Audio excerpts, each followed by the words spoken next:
ततः शंखाश्च भैर्यश्च पण्वानक गोमुखाः सहसेवाभ्य हन्यन्त स शब्दस्तुमुलो अभवत्।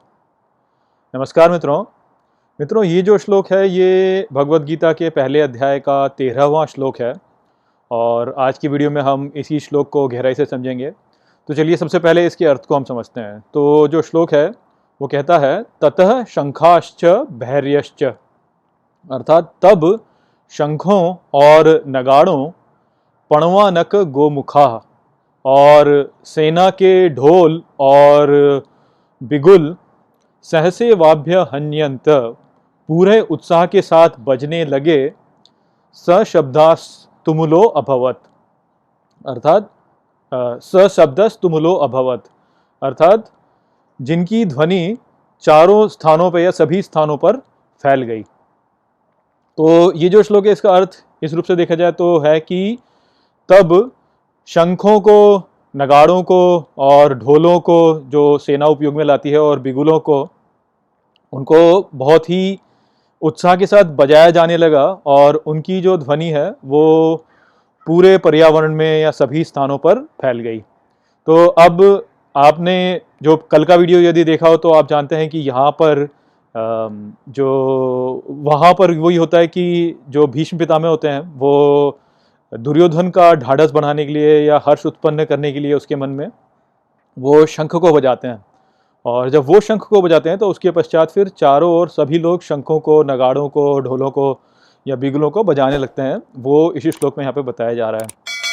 और ये तो हम समझ सकते हैं कि यहाँ पर वास्तव में दो पांडव और कौरव की सेनाएं हैं जो कि एक दूसरे के सामने खड़ी हैं और एक बहुत ही घमासान युद्ध छिड़ने वाला है। तो निश्चित सी बात है कि लोगों के मन में कुछ विचार उत्पन्न हो रहे होते हैं और ताकि सभी लोगों का जो मनोबल है वो बढ़ाया जाए, इसी को लेकर जो है यहाँ पर ये सारे जो हमारे ढोल वगैरह हैं इनको बजाया जा रहा है, शंखों को बजाया जा रहा है।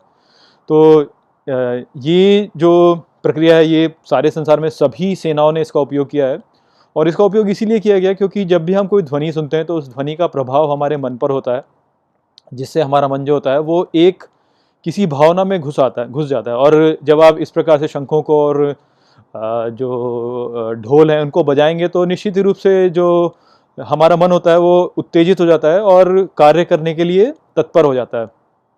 तो इसीलिए जो है यहाँ पर इनको बजाया जा रहा है। और यदि हम जो ये ध्वनि है उसका हमारे मन पर प्रभाव देखें तो हमारी संस्कृति में इसका महत्व बहुत बहुत है। और जो दो ध्वनियाँ हमारी संस्कृति में सबसे अधिक महत्वपूर्ण मानी जाती हैं उनमें से एक तो हो गई जो मंदिर की घंटी होती है और दूसरा है ये शंख। तो जब हम कभी भी मंदिर जाते हैं तो वहाँ पर हम मंदिर की जो घंटी होती है उसको बजाते हैं, और आपने ध्यान दिया होगा कि मंदिर की घंटी को बजाते ही हमारा मन जो होता है वो केंद्रित हो जाता है और एकदम ध्यान की मुद्रा में चला जाता है और शांत हो जाता है। तो जो मैंने ओम का जो मैंने वीडियो अपना पहले लगाया था उसमें मैंने जब ओम को समझाया था तो मैंने बताया था कि जो मंदिर की घंटी होती है वो ओम के जैसी होती है और ओम जो ध्वनि होती है वो हमारे मन को केंद्रित कर देती है। तो उसी रूप में जब आप देखते हैं कि जब आप मंदिर की घंटी बजाते हैं तो आपका मन जो होता है केंद्रित हो जाता है। परंतु आपने देखा होगा कि जब भी हम कभी यज्ञ करते हैं या कुछ भी पूजा अनुष्ठान करते हैं तो उसके पहले हम शंख बजाते हैं।